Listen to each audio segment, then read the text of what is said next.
So let's talk about your club a little bit. Yeah. Like what was the inspiration? Why did you want to open a club? I wanted to be able to make money from all the alcohol the people were coming to my shows were drinking. Yeah.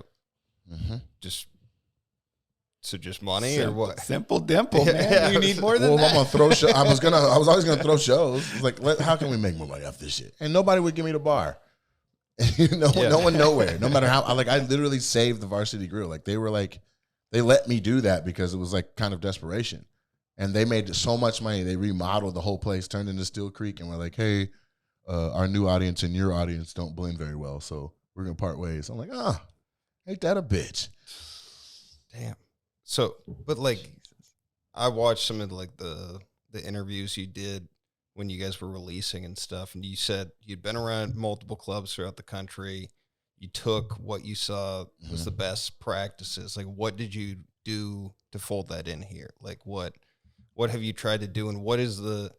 I mean, you put on a bunch of different shows and competitions and shit like that, trying to like blend North Seattle into South Seattle. Like, what's your goal for this club? What are you trying to do with it? No, like I feel like if we're gonna be in the market, then it should feel like a home club to the people in that market. The parlor was crazy. Like you couldn't even go up there. Like if you love the headliner, you can know Ruben, you know, they're like, no comics in the room, none in the green, no. Like there was no culture to it. Yeah. Whereas you go to the Comedy Store and there's 75 comics sitting in the front bar, talking, chopping it up and all that. And what I learned from the let out of, say, a Mo Better Mondays or whenever you go to improv is the front sidewalk is where more bookings are happening than anywhere else. Because comics like, I got a room in Irvine. You want to come do it? Hey, I got a room in da-da-da. Or Corey Holcomb's like, I need somebody from Milwaukee improv this weekend who's open. Like, we're all just standing there. Like, yeah, I can. Yeah, I can. Yeah, I can. Yeah. You know what I'm saying? And so there should be, there needs to be a interlocking of fingers from the place where talent presents itself and the talent in the market. You know what I'm saying? For sure. I think. And so if a competition ends up bringing people from all different places, areas, and whatever walks of life or whatever, then dope. So that's been my thing. And then the other thing, like I started doing a comedy class here was because of my experiences nationally and then coming back locally, like there's a big ass gap, right? Like the funniest comic from here isn't going to fare well on a regular show in Chicago, on a regular show in DC, on a regular show in New York. You know what I mean? Yeah. Because they haven't honed the craft or been told how. Or we don't have any OGs here. When I came up, like Ralph Porter was the old comic that was doing all the shows, but it wasn't in his nature to help a bunch of people. Like Ralph was like, I'm eating, I'm gone.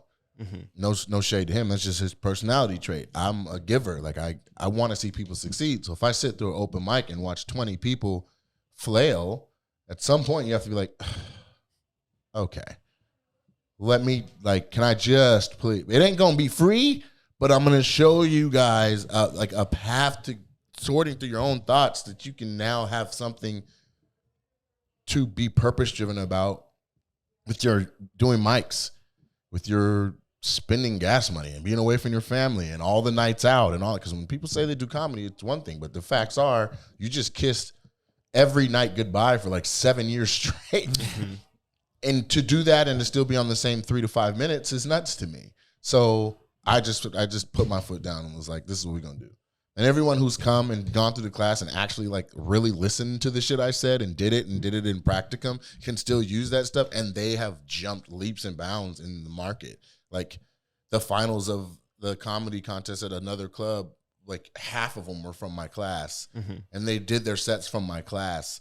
And then like I'm just watching like who's starting rooms, who's doing what, and they're all soaking again. And that's how a microcosm happens, and that's fine with me. Yeah, you know what I'm saying. So, give my listeners a taste of what might be in that class if they're interested in taking it.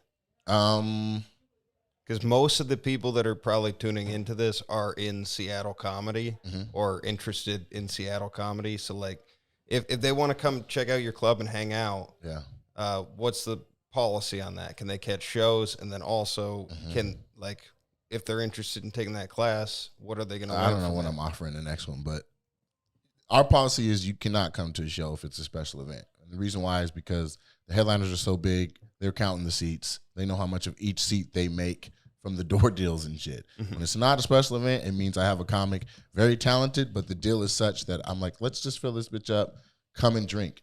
You can come to a show, hit that minimum though. Like, don't just be furniture space. Like, you know, tip your servers and all that. Be a good experience for them so that you're familiar face. Hey, he was here before. Oh, oh wow. You know what I mean? Hell, bring people with you. It all helps. For the class, a few things, like I'm going to give a pretty broad brushstroke, but determining your creative space, the right time to be creative, then how to create, then it's not normally this loud in my club. I feel like people are like, they're recording, let's act up. Can you tell people to keep it down some? They're like doing Arsenio Hall sounds. So, set development, how to flush through your thoughts to get to real joke structure. There's some mind mapping. There is I mean, you have a very, like, we follow Judy Carter's comedy Bible pretty loosely.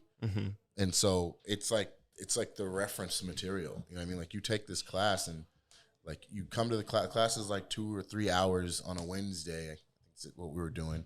And then you have homework that should take you 2 or 3 days. And then you need to cohort up with the people in your class. And you guys got to either Zoom or meet in person so that when I see you the next Wednesday, you're not where I just said goodbye to you. Like, there should be advancements you made on your own. They're encouraged to hit mics the entire time through.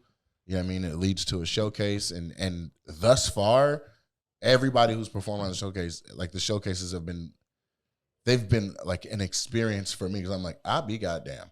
Like, even the student that I didn't think was listening or having the hardest time or like it's obviously struggling with mental illness or whatever goes up and fucking puts something together. Yeah. And the crowd's all loving it and shit. I'm like, oh my God.